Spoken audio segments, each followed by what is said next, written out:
Good morning students. Previous class में अपने overlapping पे डिस्कस कर रहा था। थोड़ा सा हिंट वापस दे देता हूँ।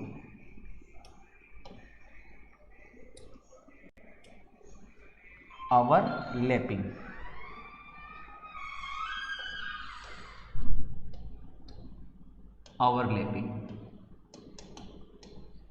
इसमें अपने दो टाइप्स लिए, सिग्मा ओवरलैपिंग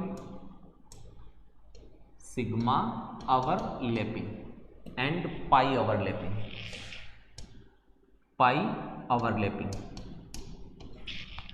ये हेड टू हेड था, वो साइड बाय साइड था। ये कोएक्सियल था, वो कोलेटर था। इसमें अपने टाइप्स लिए एसएस ओवरलैपिंग, इस तरह की शेप बनी।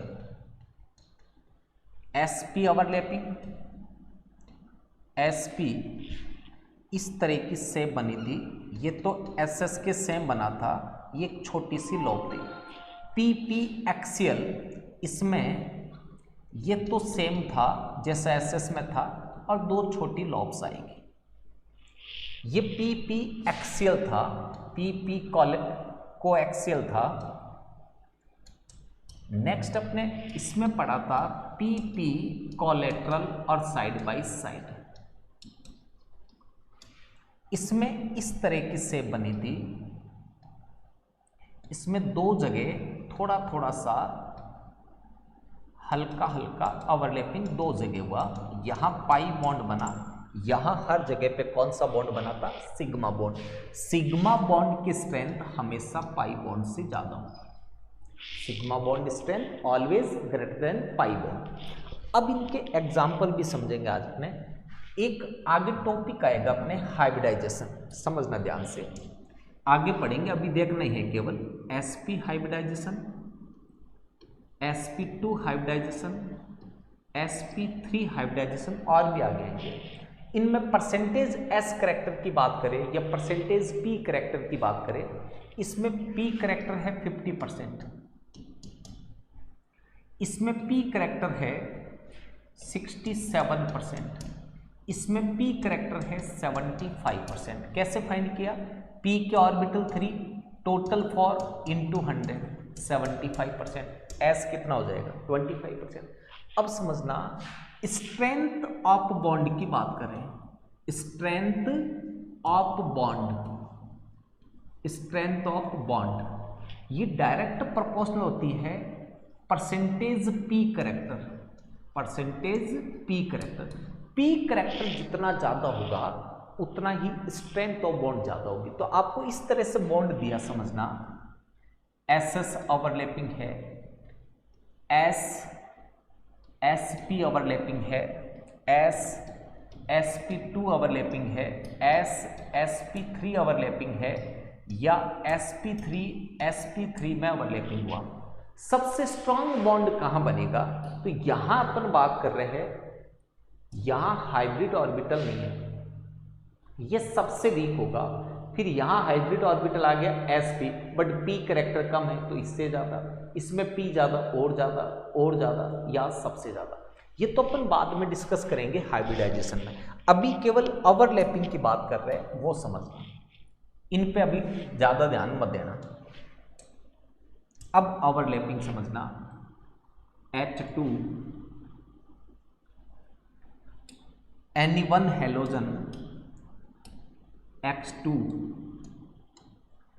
H2O NS3, इन पे कुछ अपने हल्का हल्का कल डिस्कस किया था, CH4 एटसेट्रा। इनमें ओवरलैपिंग की बात की थी।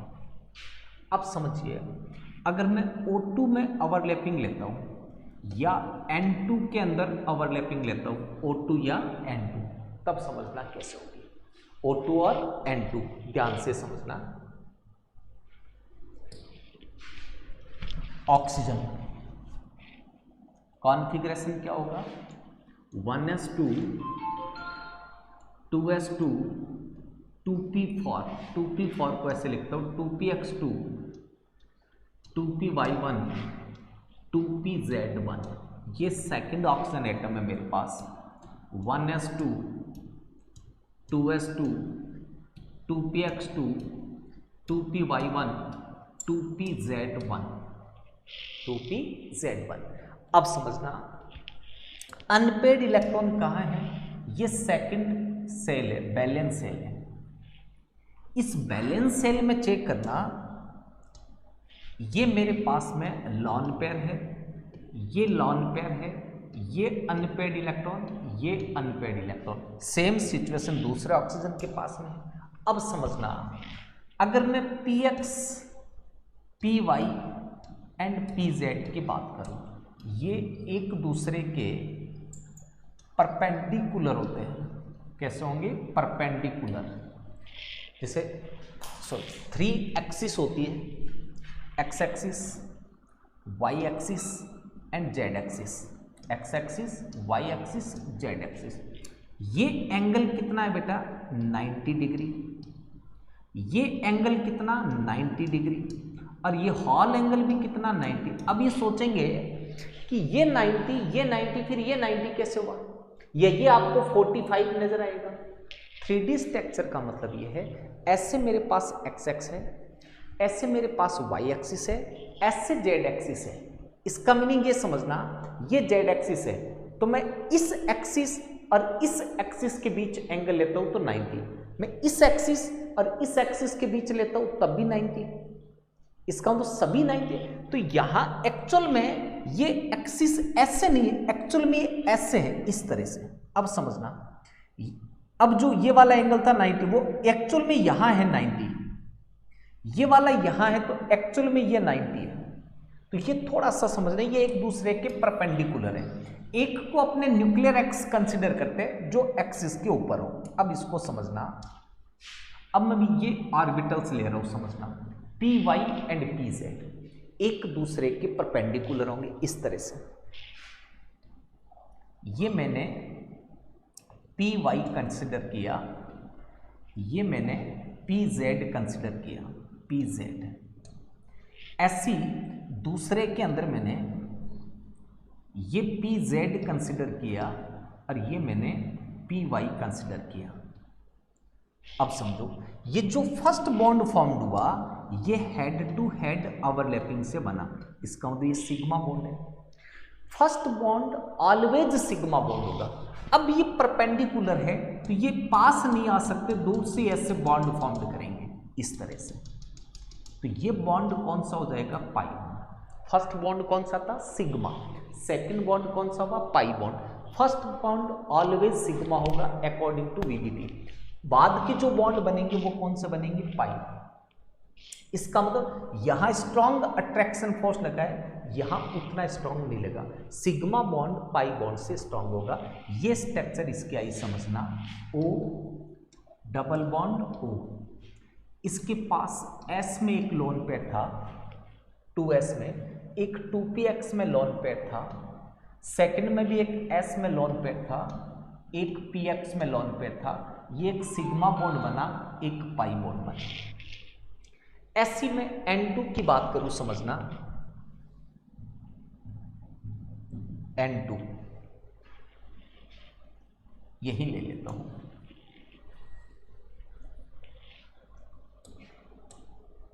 N2 का कॉन्फ़िगरेशन क्या होगा? 1s2 2s2 2p3 2px1 2py1 2pz1। और समझना 1s2 2s2 2px1 2py1 2pz1। अब जो बैलेंस सेल है उस बैलेंस सेल में चेक करना, ये मेरे पास लोन पेयर है, ये अनपेड इलेक्ट्रॉन, यहां अनपेड, यहां unpaired. Same situation second atom के पास है। तो ऐसे समझो, ये मेरे पास px है, ये py है, ये मेरे पास pz है, तीनों 90 एक्सिस पे है। ये मेरे पास pz है, ये py हो गया, मान लो ये px हो गया। तो यहां जो बॉन्ड फॉर्म्ड हुआ सबसे पहले ये सिग्मा बॉन्ड होगा। इनमें अब इस तरह से क्रॉस में जाएंगे, ऐसे इस तरह से। ये मेरे पास पाई बॉन्ड है, ऐसी इनमें लिया, ये मेरे पास एक फिर पाई बॉन्ड है, तो एक सिग्मा और दो कौन से बॉन्ड बने, पाई, मतलब ये स्ट्रक्चर बनी एन ट्रिपल बॉन्ड एन। एक लॉन पेयर है, एक इनके पास में सिग्मा बॉन्ड आएगा और बाकी दोनों बॉन्ड कौन से होंगे, पाई। तो नाइट्रोजन में ट्रिपल बॉन्ड है, 1 सिग्मा एंड 2 पाई। तो पहले हमेशा कौन सा बनेगा, सिग्मा, बाद के पाई। पहले सिग्मा क्यों बना कि ये मान लो न्यूक्लियर एक्सिस है, ये पीजेड ये पीजेड, तो ये तो हेड टू हेड ओवरलैपिंग कर सके, बाकी दोनों परपेंडिकुलर है, तो परपेंडिकुलर दूर से बाय बाय करेंगे, साथ नहीं आ सकते, पाई बनेगा। अब मान लो आपको ऐसे कुछ मॉलिक्यूल्स दे दे जिन्हें मैं सिग्मा और पाई बॉन्ड कंसीडर करना हो, समझना, ऑर्गेनिक इनऑर्गेनिक सारे कंपाउंड्स अब मैं आपको दे रहा हूं। एक बैलेंसी याद रखना, कार्बन की बैलेंसी हमेशा 4 करनी है, नाइट्रोजन के लिए बैलेंसी हमेशा याद रखना 3 करनी है, ऑक्सीजन के लिए 2 बैलेंसी कंप्लीट करनी है, हाइड्रोजन एंड हेलोजन के लिए बैलेंसी कितनी होगी, 1। ये बैलेंसी आपको हमेशा याद रखनी है, पीरियोडिक टेबल में अपने पढ़ेंगे। कोई सा भी आपको मॉलिक्यूल दे दे उसको अरेंज करके आपको सिग्मा और पाई बॉन्ड कंसीडर करना है। जैसे मान लो आपको ये मॉलिक्यूल दिया, समझना, CH3 CO CH3, क्वेश्चन पूछा इसमें number of sigma and pi bond find करो, तो स्ट्रक्चरल फॉर्मूला लिखो पहले इसका, ऐसे समझना, C, ये C, ये C, तीनों कार्बन को एक चेन के फॉर्म में लेना है। अब इस पे 3 हाइड्रोजन है, ये 3 हाइड्रोजन हो गए, देखो हाइड्रोजन और हेलोजन टर्मिनल पे आएंगे, 1 बॉन्ड फॉर्म करते हैं, कार्बन के 4 बॉन्ड, और डबल बॉन्ड बनाता है तो C के साथ ऐसे डबल बॉन्ड बना दिए, यहां H बनेंगे। अब इसमें नंबर ऑफ सिग्मा बॉन्ड की बात करूं, ध्यान से समझना, single bond is always sigma bond, single bond is always sigma bond. यहां मल्टीपल बॉन्ड है तो एक सिग्मा होगा, नेक्स्ट जो होगा वो पाई बॉन्ड होगा। अब इसमें काउंट करके बता दो how many sigma bonds and how many pi bonds. और समझना,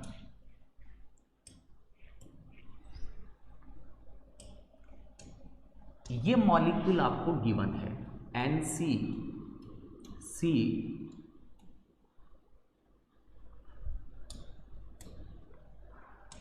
CN CN एंड CN, इसमें sigma and pi bond consider करना है। पहले आपने स्ट्रक्चर लिखी C 4 बार C यूज कर लिया, इस C की 4 बैलेंसीज कंप्लीट हो गई। अब C और N के बीच इसकी 3 बैलेंसी ड्यू है, तो 3 नाइट्रोजन, ट्रिपल बॉन्ड नाइट्रोजन के साथ, यहां ट्रिपल बॉन्ड, ये ट्रिपल बॉन्ड और ये ट्रिपल बॉन्ड, ये इसका स्ट्रक्चरल फॉर्मूला, ये कंडेंसेशन फॉर्मूला था, इससे एक साथ लिखता मैं C4N4 तो मॉलिक्यूलर फॉर्मूला था, ये स्ट्रक्चरल फॉर्मूला है। इस फॉर्मूले में सिग्मा काउंट करना, all single bonds are sigma bond, multiple bond में एक सिग्मा, इसमें एक सिग्मा, बाकी जो रिमेनिंग बच गए वो पाई बॉन्ड है। आराम से आप इनमें कंसिडर कर लेना। अब मैं नेक्स्ट एग्जांपल ले रहा हूं, आप इसको आराम से पॉज करके काउंट कर लेना, how many sigma bond and how many pi bonds. Next समझो, अगर मैंने इस मॉलिक्यूल की बात की, इसकी बेंजीन की, तो बेंजीन के एक्चुअल स्ट्रक्चर ये समझना, ये 6 कार्बन है, अल्टरनेट डबल बॉन्ड है, कहीं पे भी ले सकते हैं आप अल्टरनेट डबल बॉन्ड। अब कार्बन की 3 बॉन्ड्स बने तो एक एक बैलेंस ड्यू है जो हाइड्रोजन से कंप्लीट है। ये अपने पास बेंजीन के स्ट्रक्चर है। अब इसमें काउंट करो बेटा, सिग्मा बॉन्ड, ये सारे सिंगल बॉन्ड है, डबल में एक सिंगल कंसिडर करना है, ये सिग्मा, ये वाले। पाई बॉन्ड कौन से बच गए, ये 3 पाई बॉन्ड्स हो गए, बाकी सारे सिग्मा थे और 3 कौन से हो गए, पाई बॉन्ड। ये तो आपको कैसे भी स्ट्रक्चर दे दे, होमवर्क के लिए मैं आपको देता हूँ, आप इनमें फाइंड करना number of sigma bond and number of pi bond, first structure बना के। Example, find the sigma and pi bond, CH3 CH3, second one is CH3 CHO, third one is CH3 C double bond O, CH2 NH2, next CH3 CH2 NH CH3, fifth O double bond C CO C double bond O O CH2 CH2 CN।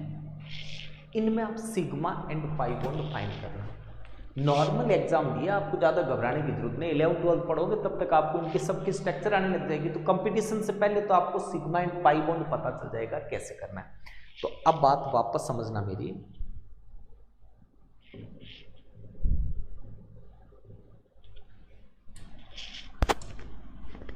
Quantum mechanism में अपने VBT theory की बात कर रहे थे। VBT theory के अंदर आपने एक पॉइंट अभी तक अच्छे से पढ़ा है, ओवरलैपिंग। कौन सा पढ़ा? ओवरलैपिंग। ये पूरा डिटेल में अपने पढ़ लिया। अब अपन जो पॉइंट पढ़ने वाले हैं वो सबसे इंपॉर्टेंट पॉइंट है हाइब्रिडाइजेशन। हाइब्रिडाइजेशन, इसके एक क्वेश्चन फिक्स है आईआईटी और नीट में। हाइब्रिडाइजेशन फाइंड करना एक क्वेश्चन हर साल आता है। एक इसकी ज्योमेट्री का आता है जो अपने लुईस लैंगम्यूर थ्योरी के अंदर पढ़ा था, balance cell electron pair repulsion theory. अब उसको यहाँ यूज करके, अब आपको हाइब्रिडाइजेशन यूज करके वेस्पर थ्योरी के एग्जाम्पल देने, जहां अपने इलेक्ट्रॉन बॉन्ड्स, इलेक्ट्रॉन पेयर्स लिख रहे थे 2, 3, 4, फिर बॉन्ड पेयर्स, वो अब यहां से करने। ये सबसे बड़ा टॉपिक है इस चैप्टर का, हाइब्रिडाइजेशन। तो हेडिंग समझना, हेडिंग क्या हो जाएगी अपने? हाइब्रिडाइजेशन। Hybridisation, hybridisation. हाइब्रिडाइजेशन जो था ये पॉलिंग ने दिया था। हाइब्रिडाइजेशन किसने दिया था? पॉलिंग ने। हाइब्रिडाइजेशन का मीनिंग समझना, मान लो मैं इन ऑर्बिटल्स की बात करूं, समझना 2s 2p, 2s and 2p अलग अलग ऑर्बिटल है। अगर मैं इनके एनर्जी लेवल की बात करूं तो E2s कम होगी E2p से। Energy of 2s is less than energy of 2p। अब सोचो ये दोनों बॉन्ड फॉर्मेशन के लिए रेडी है। किसके लिए? बॉन्ड फॉर्मेशन के लिए रेडी है। केवल समझ ले, इस पे ध्यान मत देना, ये एग्जाम में नहीं आएगा। एग्जाम में तो अब जो आगे पढ़ाएंगे वो आएगा। ये बॉन्ड फॉर्मेशन के लिए रेडी है। तो ऐसे समझो ये आपके पास रूम है किराए के लिए, S लो एनर्जी पे, P हाई एनर्जी पे। अगर इनके रेंट सेम हो तो सभी ग्राउंड वाला रूम लेना चाहेंगे, टॉप पे कौन जाना चाहेगा? इसका तो हर कोई चाहेगा कि बॉन्ड फॉर्मेशन S के साथ करे, P के साथ क्यों करे? क्योंकि एनर्जी डिफरेंट है। तो ये अपनी एनर्जी को सेम करने के लिए रीडिस्ट्रीब्यूट होंगे, आपस में कंबाइन होंगे, मिक्स्ड होंगे और हाइब्रिड ऑर्बिटल फॉर्म करेंगे। ऐसे समझना, ये मान लीजिए मेरे पास में दो हाइब्रिड और दो एटॉमिक ऑर्बिटल है। एक मेरे पास s ऑर्बिटल है, एटॉमिक ऑर्बिटल s ऑर्बिटल। दूसरा मेरे पास मान लो p ऑर्बिटल है। फर्स्ट कौन सा है? s, सेकंड कौन सा है? p। मतलब मैं अभी केवल आपको इस टॉपिक में इंटर होने के लिए कोशिश कर रहा हूँ। टॉपिक बहुत इजी है, इजीली समझ आएगा। अगर मैं s ऑर्बिटल के शेप की बात करूं, स्फेरिकल शेप होगी। अगर मैं p की बात करूं, इसकी शेप जो होगी वो डबल शेप होगी। अब समझना, जब ये दोनों मिक्स होंगे तो इस तरह के दो ऑर्बिटल बनेंगे। समझना कैसे बनेंगे, इस तरह के, एक छोटी सी लोप आएगी, ऐसे दो बन गए इस तरह के। ये मेरे पास sp हाइब्रिड ऑर्बिटल है, sp हाइब्रिड ऑर्बिटल। ये भी मेरे पास sp हाइब्रिड ऑर्बिटल है। अब समझने वाली चीज समझना, यहां पे मैं बात करूं, दोनों की जो शेप है, शेप वो डिफरेंट है। दोनों की जो एनर्जी है वो डिफरेंट है। दोनों का जो ओरिएंटेशन है, ओरिएंटेशन वो डिफरेंट है। बट यहां आकर के, यहां जो चीजें डिफरेंट थी वो यहां आकर के सेम हो जाएगा। मतलब मैं ये कहूं कि different shape, different energy, different orientation वाले एटॉमिक ऑर्बिटल कंबाइंड होकर same shape, same energy, same orientation के ऑर्बिटल फॉर्म करें, वो हाइब्रिड ऑर्बिटल है। और ये प्रोसेस क्या कहलाता है, हाइब्रिडाइजेशन। तो हाइब्रिडाइजेशन क्या है समझना, the process in which, the process in which orbitals which have different shape, energy and orientation are mixed to each other and formed orbitals which have same shape, same energy, same orientation are known as hybrid orbitals, and this process is known as hybridization। मतलब hybridisation का सीधा सीधा meaning है different shape, different energy, different orientation के atomic orbital combined होंगे एक दूसरे से और same shape, same energy, same orientation के ऑर्बिटल्स बनाएंगे जो हाइब्रिड ऑर्बिटल्स होंगे। जैसे मैं आपको ये कहूँ, अगर आप शुगर खाते हो तो आपको शुगर का टेस्ट आएगा, पानी पीते हो तो पानी का टेस्ट आएगा, मिर्च खाओगे तो मिर्च का टेस्ट आएगा। इन सब को जूसर में डाल के जूस बना लो, अब पूरे का टेस्ट एक जैसा होगा। मिक्स्ड हो गया वो टेस्ट, जिसमें मिर्च का भी होगा, शुगर का भी होगा, वाटर का भी होगा, वो हाइब्रिड बनता है। तो अब अपने जो टॉपिक है वो ध्यान से समझना, यहां तक की बात समझ में आ गई, different shape, different energy, different orientation वाले एटॉमिक ऑर्बिटल कंबाइन हो गए। अब इसके लिए ये समझना कि हाइब्रिडाइजेशन होगा कौन कौन सा। तो आपके पास s ऑर्बिटल एक होगा, p ऑर्बिटल 3 है आपके पास में, d ऑर्बिटल आपके पास 5 होते हैं, 2 s p p d, d orbital आपके पास 5 होते हैं, dx y जो भी है वो, s1 p3 d5, इनसे मिलकर के हाइब्रिडाइजेशन होगा। हाइब्रिडाइजेशन कौन सा हुआ ये डिसाइड करेंगे हाइब्रिडाइजेशन नंबर से। किससे डिसाइड करोगे, हाइब्रिडाइजेशन नंबर, जो 2 हो सकता है, 3 हो सकता है, 4, 5, 6, 7, इससे ज़्यादा हाइब्रिडाइजेशन नंबर नहीं होगा। अब समझना, अगर हाइब्रिडाइजेशन नंबर 2 है तो हाइब्रिडाइजेशन कौन सा होगा, तो आपको यहां से 2 एटॉमिक ऑर्बिटल्स कंसीडर करने हैं। कौन सा हुआ, s एंड p।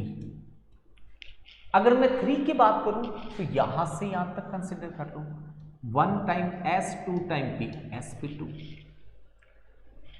अगर 4 है तो यहां से यहां तक चले गए, sp3। 5 है sp3d1, 6 है sp3d2, 7 है sp3d3। अगर अपन हाइब्रिडाइजेशन की बात करें, हमेशा सेंट्रल एटम होगा। हाइब्रिडाइजेशन हमेशा किस में होगा, सेंट्रल एटम में, वो अभी सारी डिस्कस करेंगे। जो साइड पार्टिकल्स होंगे वो केवल ओवरलैपिंग करेंगे हाइब्रिड ऑर्बिटल के साथ, बट हाइब्रिडाइजेशन हमेशा किस में होगा, सेंट्रल एटम में। अब ये तो अपने बात समझ में आई। अगर सेंट्रल एटम अपना, अगर अपना सेंट्रल एटम नॉन मेटल हो, सेंट्रल एटम कैसा हो, नॉन मेटल, तब ये हाइब्रिडाइजेशन होगा। अगर सेंट्रल एटम मेटल हुआ, सेंट्रल एटम क्या हुआ, मेटल, पहले मैंने कौन सा लिया, नॉन मेटल, नॉन मेटल में इन हाइब्रिडाइजेशन नंबर में ये अपने पास में हाइब्रिडाइजेशन आएगा। अगर मेटल हुआ उस कंडीशन में ये दोनों पॉसिबिलिटी है, sp3 सॉरी यहां पे sp3 एंड dsp2 टोटल 4 होना चाहिए। इसमें समझना sp3d and dsp3, sp3d2 and d2sp3, sp3d3 और d3sp3। ये चीजें अपने बाद में पढ़ेंगे मेटल वाली, इनऑर्गेनिक केमिस्ट्री के अंदर 12th में आएगा कोऑर्डिनेशन कंपाउंड। इनमें जब सेंट्रल एटम मेटल होगा तो आपको हाइब्रिडाइजेशन नंबर फाइंड करने की रिक्वायरमेंट नहीं है। जब नॉन मेटल होगा तो आपको हाइब्रिडाइजेशन नंबर फाइंड करना पड़ेगा। जितनी चीजें अभी मैंने बताई है ये केवल आपके ऑब्जर्वेशन के लिए थी और इसका कोई मीनिंग नहीं। अब समझना, जैसे हाइब्रिड ऑर्बिटल जब भी बना, जैसे ये हाइब्रिडाइजेशन हुआ sp3, कौन सा हुआ, sp3, एक s ऑर्बिटल यूज हुआ, 3p ऑर्बिटल यूज हुए, जितने एटॉमिक ऑर्बिटल्स पार्टिसिपेट करेंगे उतने ही हाइब्रिड ऑर्बिटल्स फॉर्म होंगे। इसका मतलब number of atomic orbitals is always equal to number of hybrid orbitals. sp3 का मतलब 4 एटॉमिक ऑर्बिटल पार्टिसिपेट कर रहे थे तो 4 हाइब्रिड ऑर्बिटल बनेंगे इस तरीके, ऐसे 4 ऑर्बिटल्स आपके बन गए हाइब्रिड ऑर्बिटल। ये sp3 हाइब्रिड ऑर्बिटल्स हैं, sp3 हाइब्रिड ऑर्बिटल। अब जब मैं इनको अरेंज करूंगा चारों को टेट्राहेड्रल फॉर्म में से, तो ध्यान से समझना, ये जो बड़ी लॉब थी वो तो इसमें आ गई, ये जो लॉब है छोटी वाली, ये वाली, ये इनमें, जैसे इधर वाले की लॉब इसमें आ गई, इसकी लॉब इधर आ गई, ये छोटी ऐसे लूप्स। तो हाइब्रिडाइजेशन जब भी आइडेंटिफाई करना हो, चेक करना, अगर ऐसी आपको लूप्स दिखाई दे रही है ऑर्बिटल में, तब तो वो हाइब्रिड ऑर्बिटल्स है। ऐसी लूप्स दिखाई नहीं दे, इसका मतलब वो हाइब्रिड ऑर्बिटल्स नहीं है। ये केवल मैंने जनरल चीजें आपको बताई है। अब मेन टॉपिक अपने बात करते हैं कि हाइब्रिडाइजेशन फाइंड कैसे करें। तो हाइब्रिडाइजेशन फाइंड करने के लिए आपको सबसे पहले आपको हाइब्रिडाइजेशन नंबर फाइंड करना पड़ेगा। हाइब्रिडाइजेशन नंबर फाइंड करने का जो बुक में ओरिजिनल फॉर्मूला है, वो फॉर्मूला है number of sigma bonds plus number of lawn pairs of electron. ये अब तक अपने जो भी पढ़ा है उसमें अपने पता है सिग्मा बॉन्ड कैसे कैसे बनते हैं, लॉन पेयर कैसा होता है, वो सारी चीज़ें अपने पहले स्टडी किया हुआ है। अब ये सारी चीज़ें क्लियर हो जाएगी। कोई भी मॉलिक्यूल ले तो पहले लिविस थ्योरी में आपको पता नहीं चल रहा था कितना लॉन पेयर, यहाँ आपको सब कुछ पता चलेगा। समझो, पहले क्या लिया मैंने, number of sigma bond, then after lone pair. इसका मीनिंग क्या हुआ कि हाइब्रिडाइजेशन में पाई बॉन्ड को कंसिडर नहीं किया। इसका मतलब पाई बॉन्ड का हाइब्रिडाइजेशन से कोई लेना देना नहीं है। हाइब्रिडाइजेशन में केवल सिग्मा बॉन्ड कंसिडर करते हैं, पाई बॉन्ड हाइब्रिडाइजेशन में कंसिडर नहीं करते। इसका मतलब पाई बॉन्ड केवल ओवरलैपिंग से बनता है, अनहाइब्रिड ऑर्बिटल के ओवरलैपिंग से। हाइब्रिड ऑर्बिटल हमेशा सिग्मा बॉन्ड फॉर्म करेंगे। दोबारा समझना, हाइब्रिडाइजेशन में सिग्मा बॉन्ड कंसिडर किया, इसका मतलब अगर मैं हाइब्रिड ऑर्बिटल के ओवरलैपिंग की बात कर रहा हूं, हाइब्रिड ऑर्बिटल के ओवरलैपिंग की बात कर रहा हूं, तो सिग्मा बॉन्ड तो फॉर्म्ड होगा, पाई बॉन्ड हाइब्रिड ऑर्बिटल से कभी फॉर्म्ड नहीं होगा। पाई बॉन्ड हमेशा अनहाइब्रिड ऑर्बिटल, जिन ऑर्बिटल्स ने हाइब्रिडाइजेशन नहीं किया वो पाई बॉन्ड ओवरलैपिंग से बनाएंगे। ये फॉर्मूला, एक फॉर्मूला आपको अच्छे से याद रखना है जो आपके बुक में दिया है। इसके अलावा भी कई फॉर्मूले हैं, बट आपको एक इजी फॉर्मूला बताता हूं, वो याद करना है, समझना ध्यान से। आपको हाइब्रिडाइजेशन नंबर, अब जो फॉर्मूला लिख रहा हूं उससे याद करना है। इससे आप कब कर पाते, जब आपको लुईस लैंगम्यूर प्रिंसिपल पूरा समझ में आता, वो कभी पूरा समझ में नहीं आता, ये समझ में आने के बाद वो समझ में आएगा। इसका मतलब हाइब्रिडाइजेशन नंबर जब भी फाइंड करना हो तो सबसे पहले आपको लिखना है ग्रुप नंबर। क्या लिखोगे? Group number of central atom. Hybridisation हमेशा सेंट्रल एटम होगा, तो सेंट्रल एटम के लिए आप हाइब्रिडाइजेशन नंबर फाइंड कर रहे हो, तो सबसे पहले उसका ग्रुप नंबर फाइंड करो सेंट्रल एटम का। उस ग्रुप नंबर के अंदर यहां जो ग्रुप नंबर लिखा है उसका मीनिंग है बैलेंस इलेक्ट्रॉन। ग्रुप नंबर का मीनिंग क्या है? बैलेंस इलेक्ट्रॉन, ध्यान रखना। प्लस साइड एटम्स और ग्रुप जो सिंगल बॉन्ड से बाइंड है, या ऐसे लिख दो,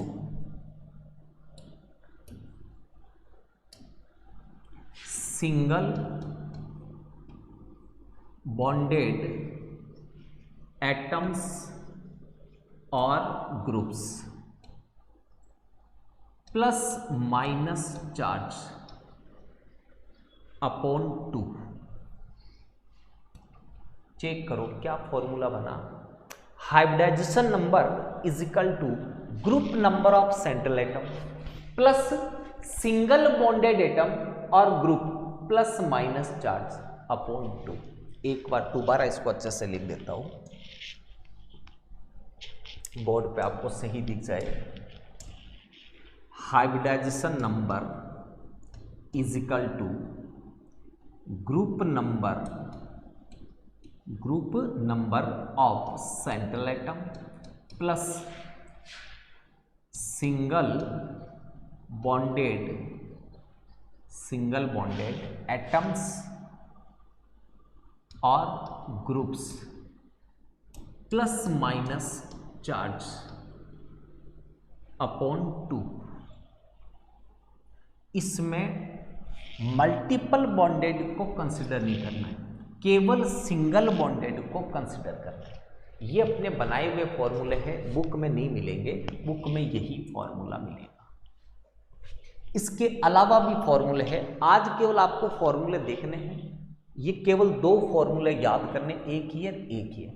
और भी जो फॉर्मूले है वो मैं बताता हूँ आपको, और वो सारे फॉर्मूले अपने यूज भी करके बताएंगे, बट आपको केवल एक ही फॉर्मूले पे कंसिडर करना है।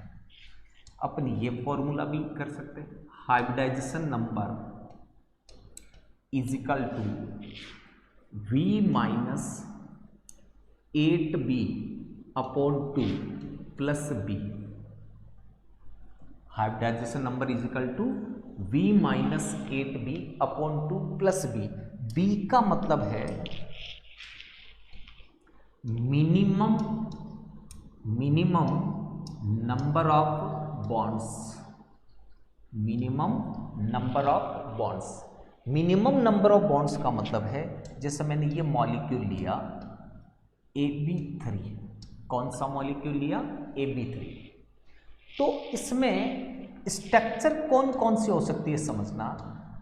ये हो सकती है A से B सिंगल बॉन्डेड जुड़े हो, ऐसा भी हो सकता है A से B डबल बॉन्डेड से बाइंड हो, ऐसा भी हो सकता है कि ये ट्रिपल बॉन्ड से बाइंड हो, ट्रिपल बॉन्ड। अब मैंने ये कहा कि मिनिमम बॉन्ड कितने हैं, तो मिनिमम एक तो कम से कम बनेगा 2 एटम के बीच। इसका मतलब मिनिमम बॉन्ड कितने हैं? 3।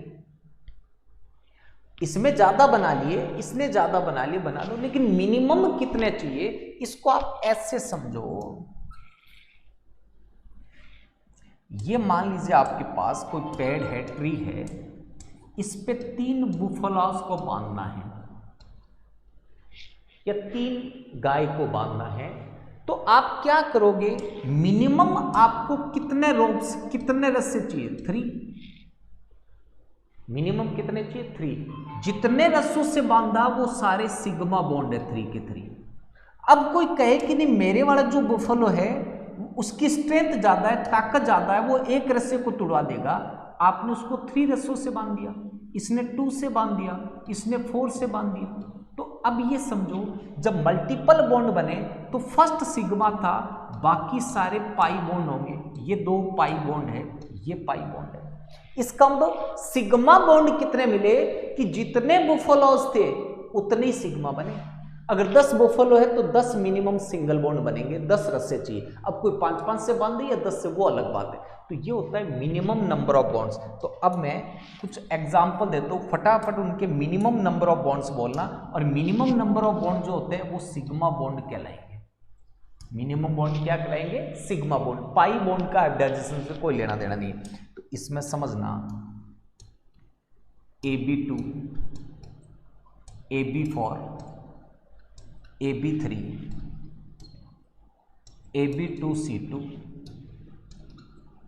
AB3C4, इनमें मुझे minimum number of bonds B की वैल्यू पता करनी।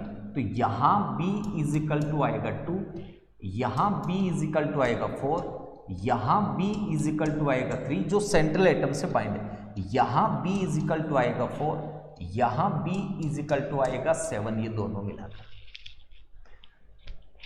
केवल समझने के लिए फॉर्मूला है, याद करने की आपको ज्यादा जरूरत नहीं है। यहां जो मेरे पास में है V, ये V है मेरे पास में total valence electron. Total valence electron जैसे मान लो मैंने इस मॉलिक्यूल पे डिस्कस किया NH3, या मैंने ये लिया CH4, या मैंने ये लिया H2। तो ऐसे समझो, अगर आपने पीरियोडिक टेबल पढ़ा है, इसके आउटर सेल में 5 इलेक्ट्रॉन होंगे, इसमें 1 होगा तो 3 × 1, इसके आउटर सेल में 4, हाइड्रोजन में 1 × 4, हाइड्रोजन में 1 × 2, ऑक्सीजन के आउटर सेल में 6। मेंडलीफ ने जो बैलेंस इलेक्ट्रॉन था वही ग्रुप नंबर दिया था, तो जो मेंडलीफ का ग्रुप नंबर था वो बैलेंस इलेक्ट्रॉन को रिप्रेजेंट करेगा। आपको ये बैलेंस इलेक्ट्रॉन नहीं रटने हैं, मैं सब कुछ बताऊंगा कि बैलेंस इलेक्ट्रॉन कैसे आएंगे। केवल नॉर्मली आपको बताया है V क्या है, टोटल बैलेंस इलेक्ट्रॉन, B क्या है, मिनिमम नंबर ऑफ बॉन्ड। कैसे आते हैं वो भी देखेंगे। एक और फॉर्मूला समझना, आज के फॉर्मूले लिख रहे हैं हाइब्रिडाइजेशन मेन अपन कल स्टार्ट करेंगे। Hybridisation number is equal to SA का मतलब साइड एटम्स और ग्रुप। सेंट्रल एटम के साथ जितने एटम्स या ग्रुप बाइंड है उनके number plus half G minus V plus minus E। ये क्या थे, साइड एटम्स जो बाइंड थे सेंट्रल एटम्स के साथ। ये क्या है, electron in ground state. Electron in ground state सीधा सीधा मतलब होता है बैलेंस इलेक्ट्रॉन। सीधा सीधा मीनिंग क्या है, valence electron, group number Mendeleev का। ऐसी मैंने इस V की बात की, इस V का मतलब है बैलेंसी। V का मतलब क्या है, बैलेंसी। हाइड्रोजन की बैलेंसी 1 होती है, हेलोजन की 1 होती है, ऑक्सीजन की 2 होती है। इस E का मीनिंग है चार्ज। E का मीनिंग क्या है, चार्ज। अब चार्ज 2 तरह के साथ है, देखो एक सोडियम एटम है, एक मेरे पास Cl है। इसमें से मैंने एक इलेक्ट्रॉन रिमूव किया तो पॉजिटिव चार्ज, Cl में एक इलेक्ट्रॉन ऐड किया Cl नेगेटिव, एक इलेक्ट्रॉन ऐड करने से। तो नेगेटिव चार्ज कब आया, इलेक्ट्रॉन ऐड होने से। पॉजिटिव कब आया, रिमूव होने से। तो अगर आपके पास पॉजिटिव चार्ज है तब तो आप यहां पे ए का साइन माइनस लगाओगे, और नेगेटिव चार्ज है तो आपको ये साइन पॉजिटिव लगना है। ऐसी और बहुत से फॉर्मूले ले सकते हैं। दोबारा समझना, यहां बात कर रहा हूं मैं, एक बार सारे फॉर्मूले दोबारा लिखता हूं क्योंकि हाइब्रिडाइजेशन में कंपटीशन जो पहले बताया था वो जनरल ऑब्जर्वेशन था। अब जो अपन स्टार्ट करेंगे क्वेश्चन उसी में से आएगा। दोबारा एक बार देख लो, हाइब्रिडाइजेशन नंबर का पहला फॉर्मूला क्या है, sigma bond plus lone pair, sigma bond plus lone pair. Second formula क्या है, hybridisation number is equal to v minus 8b upon 2 plus b। Third formula मैंने क्या लिया, hybridisation number is equal to S A plus half G minus B plus minus E. एक और formula आएगा total valence electron, total valence electron find करना। ये total valence electron जो आएंगे आपके, टोटल बैलेंस इलेक्ट्रॉन ये आपके या तो आएंगे लेस देन 8 या आएंगे ग्रेटर देन और इक्वल 8, या तो लेस देन 8 या greater than and equal 8। Less than 8 है तो 2 से डिवाइड करना है, 8 है तो 8 से डिवाइड करना है। डिवाइड करने से आपके पास आएगा Q प्लस रिमेनिंग, ये Q प्लस रिमेनिंग आपका हाइब्रिडाइजेशन नंबर होगा, Q प्लस रिमेनिंग। कल डिस्कस करेंगे इसको सॉल्व करके। 8 से डिवाइड किया आपके पास 2 आएगा, Q1 plus R1। R1 less than 2 है तब तो चलेगा, लेस देन 1 है तो इसको वापस डिवाइड करेंगे 2 से, तो अपने पास 2 वैल्यू आ जाएगी, Q1 प्लस अब आएगा Q2 प्लस सेकेंड रिमेनिंग आएगा R2। ये हाइब्रिडाइजेशन नंबर को शो करेगा। इस फॉर्मूले पे भी कल अपन डिस्कस करेंगे। और लास्ट जिस फॉर्मूले से अपने को करना है वो यहां लिख रहा हूं, अपने केवल इस फॉर्मूले से करेंगे। क्या फॉर्मूला है, group number of central atom, group number, फिर प्लस सिंगल बॉन्डेड एटम और group plus minus charge upon 2। आज आप इस फॉर्मूले को अच्छे से कल तक तैयार रखो, group number plus single bonded plus minus charge upon 2, केवल फॉर्मूला अच्छे से तैयार कर लो। इन किसी फॉर्मूले की रिक्वायरमेंट नहीं है, मैं एक्सप्लेन सारे फॉर्मूले से करूंगा। आपको ये नहीं देखना है फॉर्मूला कौन सा, आपको ये देखना है कि एग्जैक्टली हाइब्रिडाइजेशन कौन सा होगा, वो सभी मॉलिक्यूल में इससे आ जाएगा। तो कल अपन एक एक करके मॉलिक्यूल के अंदर हाइब्रिडाइजेशन फाइंड करना स्टार्ट करेंगे। आज के लिए इतना काफी है। Thank you, have a nice day, God bless you.